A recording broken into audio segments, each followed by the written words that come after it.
안녕하세요. 모바일 전도학교 전도자 여러분, 너무 반갑습니다. 오늘은 특별한 게스트를 모셨습니다. 비블리컬 세미나리에서 상담학 석사학 공부를 하고 있는 안주현 전사님과 같이 오늘 왜 믿었는데 내 믿음이 오래가지 않나요? 라는 부분에 같이 이야기를 나눠보도록 하겠습니다. 전사님 시간 내주셔서 감사합니다. 네, 안녕하세요. 네, 안녕하세요. 주는 그리스도시요 살아계신 하나님의 아들이십니다. 천하의 구원 얻을 오직 한 이름 예수 그리스도. 주님 오시는 날까지 그리스도를 말할 것입니다. 그리스도를 높일 것입니다. 그리스도를 증거할 것입니다. 요즘 되게 바쁜 시즌이지요. 네, 이제 그 학교가 이제 라이센스 때문에 들어야 되는 트라우마 클래스 중이라서 굉장히 읽을 것도 많고 해야 될 것들이 좀 많은 시즌입니다. 예, 엄청 제일 바쁜 시간에 전사님 우리 집에 놀러 왔을 때 딱 붙잡고 오늘 한번 이야기해 봅시다 이렇게 해가지고 지금 시작된 겁니다.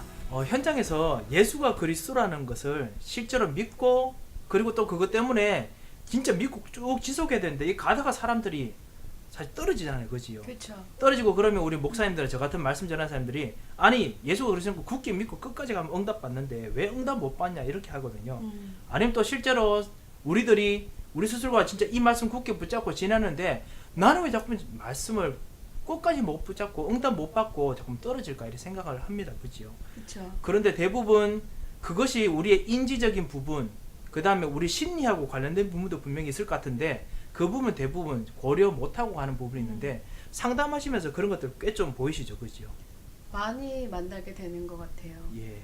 신앙을 지키고 싶고 예수가 그리스도라는 언약을 붙잡고 싶은데 분명히 알고 있는 사실인데도 불구하고 하나님이 오늘은 나를 별로 이렇게 잘 돌보아 주시는 것 같지 않고 어떤 때는 내 기도와 내 필요에 대해서만큼은 하나님이 관심이 없으신 것처럼 느껴질 때도 있고 그래서 그냥 말씀을 붙잡으려고 노력은 하지만 붙잡는 것 같은데 안 붙잡아지는 것 같기도 하고 예. 그래서 자신을 되게 비난하거나 좀 자책하게 되는 경우들이 저희한테 많이 있는 것 같아요. 예, 그런 것도 진짜 많이 보이십니다. 네. 아무래도 여기 우리 같이 들으시는 전도자 여러분들도 본인뿐만 아니라 주변 현장에서 그런 분들 많이 보셨을 것입니다. 실제적으로 그거를 좀 상담하시면서 쳐다보셨을 때 구체적으로 내부적인 요인이나 원인이 분명히 보이셨을 것 같은데 네. 그런 것들이 어떤 것이 있을까요? 저희가 하나님과의 관계를 맺는 것이 사실은 신뢰라는 것 위에서 생겨나가야 한다고 저는 생각을 하는데요. 예, 그러니까 그냥 아는 어떤 그렇죠. 팩트, 네. 그런 어떤 말씀에 주어진 그런 것들 이상의 신뢰가 주어진단 말이죠. 그렇죠. 왜냐하면 신뢰라는 것은 믿음과는 좀 다른 영역인 게 믿음은 저희가 성경을 보고서 이 말씀을 내가 믿기로 인정을 하는 순간 하나님의 은혜로 물론 저희 마음에 이게 믿어지는 은혜가 있어서 예. 내 것으로 지식이 되어져 가지만 예. 신뢰라는 것은 성경을 찾아서 내가 신뢰가 되는 게 아니거든요. 그것은 경험을 배경으로 해서 예. 쌓여가는 말하자면 접근과 같은 거예요. 접근요? 접근이요. 접근. 접근. 네. 점점 쌓여가는 것들이다. 그렇죠. 거기에 이자가 붙고 그래서 나중에 큰 목돈이 되어져 있는 것처럼 예. 저희가 신앙생활을 하면서 내가 믿고 있는 그 믿음이 하나님이 내가 믿는 이 믿음에 대해서 이렇게 인정하시고 그리고 나에게 이런 응답을 주시는구나 이것들을 경험해 나가고 응답을 받아가면서 서서히 더 단단하게 더 많이 쌓여가는 게 신뢰가 형성이 되어져 가는 거거든요. 그렇군요. 네네. 예전에 그 믿음의 요소라고 사실 했을 때 실제로 예수 그리스도를 믿는 믿음, 응답받는 믿음이라고 했을 때 그 응답은 사실은 말씀에 있는 그 내용에 대한 것을 내가 아는 것, 그 다음에 그 안에 그거를 동의하는 것, 그 다음에 전적으로 네. 신뢰하는 것 세 가지 같이 섞여 있다고 그렇죠. 사실은 모든 닥터린들이 그걸 가르치잖아요. 네. 그 부분하고 연결이 있단 말이네요. 그렇죠? 그럼요. 예. 먼저 알게 됨으로써 저희가 알고 있는 사실은 현장에서 사용을 하게 되거든요. 예. 저희가 전도를 하면서도 내 문제가 예수가 그리스도로 하나님께서 다 해결하셨다라는 성경적 지식을 가지고 저희가 현장에서 전도하잖아요. 예. 그럼 그것을 보면서 전도자들이 더 확신을 느껴요. 아, 말씀대로 하나님께서 성령께서 이렇게 역사하셔서 예. 정말 복음 들을 자를 준비하셨구나. 그럼 저희가 그것에 대해서 그 말씀에 대한 신뢰가 쌓이는 거죠. 아, 그러니까 실제로 그렇게 역사하시는 걸 보는 것이 그게 신뢰가 쌓이는 어떤 그렇죠. 프로세스란 말이죠. 그럼요. 근데 그것이 저희가 현장에서 전도를 하는 부분에 있어서는 저희 전도자 여러분들은 너무나 베테랑들이세요. 너무나 예. 많이 경험하고 음, 전도 캠프나 여러 것들을 통해서 경험할 수 있지만 저희한테 제일 신뢰 형성이 필요한 부분은 관계를 맺는 부분에 있어서 관계를 맺는 있습니다. 부분. 네. 예. 그러니까 말하자면 제가 이렇게 목사님을 만나서 예. 이런저런 대화를 나누는 것은 그동안의 저와 목사님의 관계 안에서 아, 이런 대화를 목사님과 할 수 있구나 라는 예. 그 신뢰 형성이 되어졌기 때문에 제가 이런 얘기를 편안하게 나눌 수 있는 거거든요. 예. 하나님과의 관계에서도 마찬가지인 거죠. 그러면 구체적으로 좀 들어가서 그러면 내가 말씀이나 강단의 말씀을 붙잡았는데 응답이 안 일어나는 이유는 어떤 말씀을 받았음에도 불구하고 그것을 알면도 불구하고 신뢰가 형성되지 않아서 그렇다는 어떤 그런 어떤 이유가 있단 말이지요.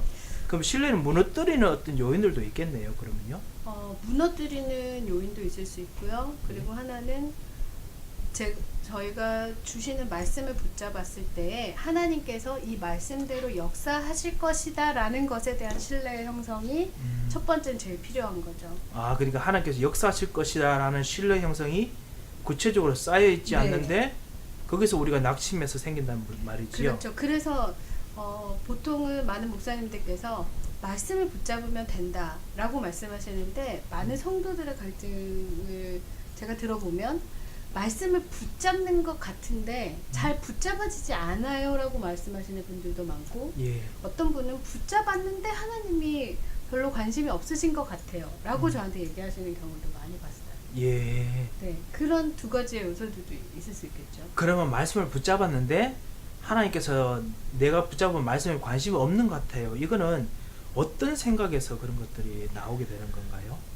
심리학적으로 봤을 때는 신뢰라고 하는 것은 어릴 때 아주 어릴 때 부모와의 관계 안에서 제일 첫 번째 시작되기 시작합니다. 그러니까 말하자면 배가 고파서 울었을 때 예. 적절한 적절한 시간에 그 우는 것에 대한 반응으로 적절하게 젖을 준다든지 우유를 제공한다든지 아니면 기저귀를 이렇게 바꿔준다든지 하는 예. 나의 필요에 나에게 도움을 줄 수 있는 부모가 예. 나를 도와주었다는 것에 대한 긍정적인 경험들이 쌓일 때 예. 부모에게 신뢰감이 형성이 되기 시작하거든요. 예. 그런데 예를 들어서 이제 모든 부모님들이 제일 안타까워하시는 가장 어린 그 시절에 사실은 가장 갈등이 많은 시기예요. 그러다 보니까 그때 적절한 신뢰 관계 형성을 잘 경험하지 못했을 경우에 하나님도 나의 필요와 나의 것에 대해서 즉각적으로 응답하시지 않는 것이 아닐지도 모른다라는 신뢰 자체에 대한 부정적인 경험이 쌓여버린 거죠. 그러면 우리 전도자 여러분의 주변 분들 중에 응답이나 믿음이까지 끝까지 안 가는 경우에는 사실 예전에 어릴 때 아니면 내가 지금 본질적으로 가지고 있는 어떤 부분에 사실은 그런 어릴 때 경험들이 사실은 지금도 영향을 미치고 있다는 뜻이겠네요. 네. 그래서 복음이라는 것이 가장 강력하고 힘이 있는 이유는 저희가 사실은 어릴 때 누구나 긍정적인 경험을 하면 참 좋은데 예. 그때 긍정적인 경험을 하지 못했던 배경 속에 있는 랩런트들도 있고 많은 성도분들이 계시잖아요. 예. 근데 저희가 복음 안에서는 예수 그리스도가 오셔서 저희의 그 신뢰의 문제까지도 이미 해결하셨다는 거거든요. 예. 근데 믿음 생활을 하다 보면 그 알고 있는 진리가 나의 진짜 신뢰, 하나님과의 신뢰를 형성하는 데에 이 영향을 미친다는 거예요. 이미 끝난 문제인데도. 쉽게 말하면 예수님께서는 벌써 신뢰할 수 있도록 벌써 모든 걸 다 뻗쳐 주셨는데도 그렇죠. 불구하고 내가 아직까지 그거를 내밀 그렇죠. 손이 아직까지 내 속에서 뭔가 그 방어하고 그렇죠. 있는 기제가 있다는 거거든요. 네, 바로 그 부분이에요. 그렇군요. 네. 자, 그러면 질문이 하나 더 있습니다. 네네. 실제로 어릴 때 이렇게 신뢰관계가 제대로 이렇게 구축이 안 되는 사람은 실제로 그러면 지금도 응답 받을 때까지 기다리면은 뭔가 신뢰관계 때문에 못 기다린다는 부분이 있단 말인데요. 그렇죠. 그런데 문제는 벌써 지금 어른이 돼버려서 네. 다시 엄마하고 관계를 다시 신뢰 구축을 할 수 있는 것도 아니고, 네. 그렇다고 해서 사실 하나님은 영적인 분이니까 그렇다고 해서 하나님 엄마처럼 할 수도 없는 것도 아닌데, 네. 이것이 부모의 관계처럼 하나님과 관계를 그렇게 만들 수 있는 그런 그것이 있습니까? 네, 되게 중요한 정말 그런 질문을 해주셨는데요. 저희가 사람으로서 사람과의 관계를 하면서 경험을 쌓고 그 신뢰감이 생기는 것이 사실은 저희가 신앙생활을 하면서 하나님에 대해서 저희가 신뢰를 쌓고 그 신뢰를 기대하는 것에 직접적인 영향을 사실 끼쳐요. 그러다 보니까 부모로부터 형성되지 못했던 신뢰의 관계는 신뢰에 대한 경험은 예? 하나님에 대해서도 막연하게 부모의 관을 하나님에게 투사하기 때문에 내가 이렇게 요구해도 하나님은 나에게 즉각적으로 응답하시지 않을 것이다. 아니면 내가 노력하지 않으면 하나님이 나에게 응답하시지 않을 거다. 아니면 내가 뭔가 좋은 결과를 내놓지 않으면 하나님이 나에게 더 좋은 것으로 응답하시지 않을 것이다. 이렇게 저희만의 해석으로 하나님을 정리하고 하나님과의 관계를 맺기 위해서 노력을 하는 거죠. 그렇군요. 근데 제가 볼 때는 그런 노력이 사실은 신뢰관계를 형성할 것 같지만 나의 주관적인 경험에서 오는 그런 해석은 하나님과의 신뢰관계를 형성하는데 사실은 굉장히 큰 장애물이 됩니다. 그래요? 네. 그러면 이때까지 우리가 생각하는 하나님께서 이렇게 하실 것이다 이런 부분이 신뢰관계를 만드는 것이 아니라면은, 그렇죠. 구체적으로 하나님과 신뢰관계를 진짜 만드는 어떤 그런 신뢰 구축은 어떻게 해야 되는 걸까요? 제가 지금 말씀드린 것처럼 신뢰라는 건 경험을 배경으로 나오는데요. 예? 저희가 하나님을 경험해 볼 수 있는 장을 여는 것이 필요한 거죠. 부모님은 사춘기나 이런 과정들을 통해서 나의 부모님과의 관계 안에서 신뢰관계를 점점점 형성해 보고 경험해 가지만 하나님은 눈에 보이지 않잖아요. 예. 그러니까 어떤 분들은 기도를 하며 하나님이 내 기도를 듣고 있는지, 그리고 언제 하나님 어떻게 생각하시는지 이 모든 게 다 궁금하다는 거예요. 예. 상담실에서 저희가 사실은 내담자와 하는 것 중에 가장 기본적으로 하는 것이 이런 신뢰관계를 경험할 수 있도록 도와주는 역할을 해요. 근데 그래서 제가 사실은 개인 다락방을 반드시 날마다 하나님과의 관계를 그 다락방을 통해서 경험해 보기를 제가 적극적으로 추천을 드리는 이유는, 예. 하나님이 나의 상담실에서 나의 얘기를 들어주시는 하나님이 나의 상담자가 되고 내가 하나님이 어떤 분이고 내가 느끼는 고통과 나의 기도 제목에 어떻게 반응하시는지를 경험해 볼 수 있는 그 장을 열어보는 거죠. 그렇군요. 네. 정말 이거 참 중요한 부분인 것 같습니다. 여러분도 여러분 주변에서 사실은 느낄 때 그런 것들을 많이 보였을 것 같은데요. 그러면 이것만 한번 더 여쭤보겠습니다. 네. 그러면 이거를 풀 수 있는 방법은 없습니까?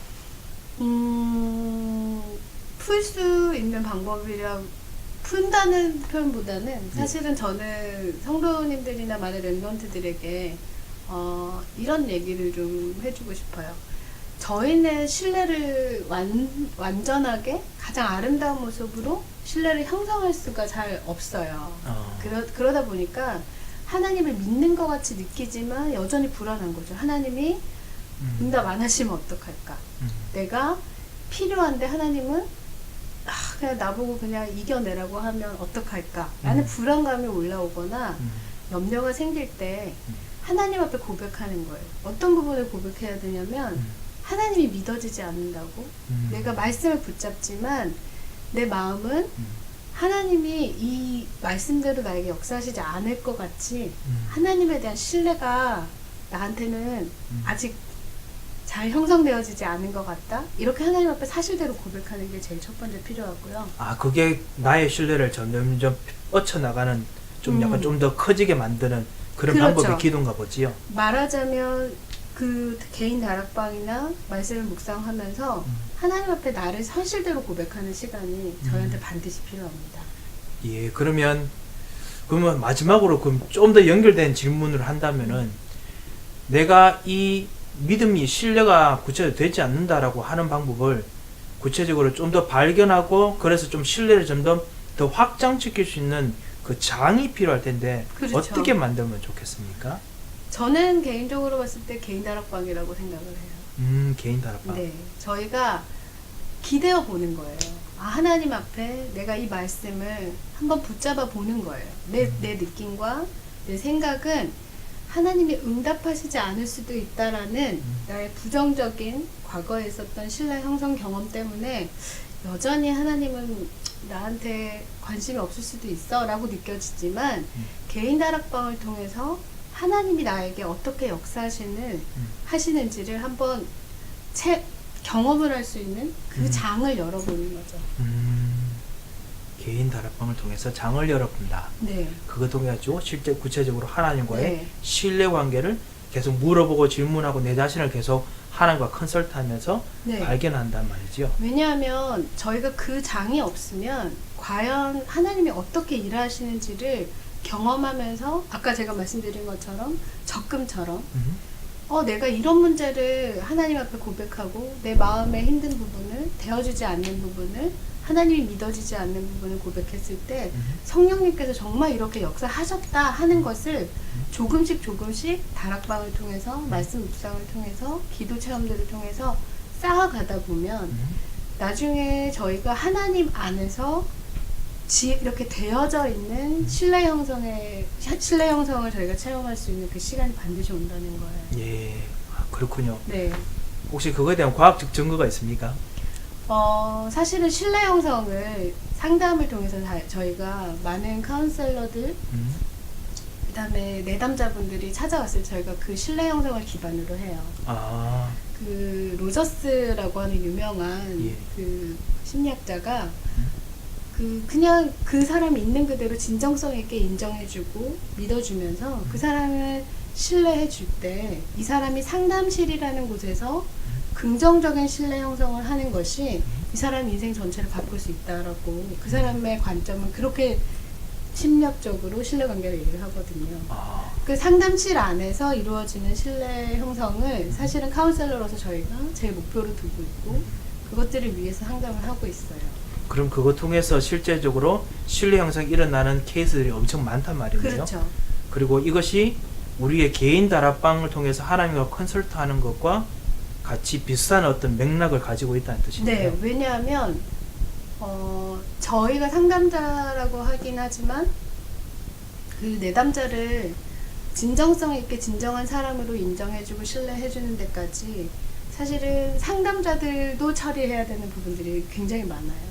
하지만 개인 다락방이라고 하는 것의 그 세팅 안에서는 하나님은 내가 있는 모습 그대로를 그대로 인정해 주시고 그대로 믿어 주시고 그대로 수용해 주실 수 있는 분이시기 때문에 그 안에서 신앙적으로 영적으로 그 부분이 점점점 연습이 되어져 가면서 그 신뢰의 형성의 깊이는 그냥 일반 상담실에서 이루어지는 것보다 훨씬 더 깊어지고 더 단단하고 네, 더 힘있게 형성이 되어져 간다고 보는 거죠. 예. 전도자 여러분, 오늘 참 좋은 유익한 정보를 여러분께서 받으셨습니다. 실제로 내가 진짜 말씀을 받았는데 불구하고 왜 응답이 안 될까? 구체적으로 내 안에 있는 신뢰 부분에서 내가 어떤 부분을 점검해야 될까? 여러분께서 오늘 들으셨습니다. 하나님과의 깊은 신뢰 관계를 한번 쌓을 수 있도록 여러분 주변 분들에게 같이 한번 공부해 주시고 여러분도 이것 통해서 진짜 참다운 응답의 시간들이 계속 넘치시길 정말 바랍니다. 조사님 오늘 시간 내주셔서 감사합니다. 다음 시간에 뵙도록 하겠습니다. 안녕히 계십시오.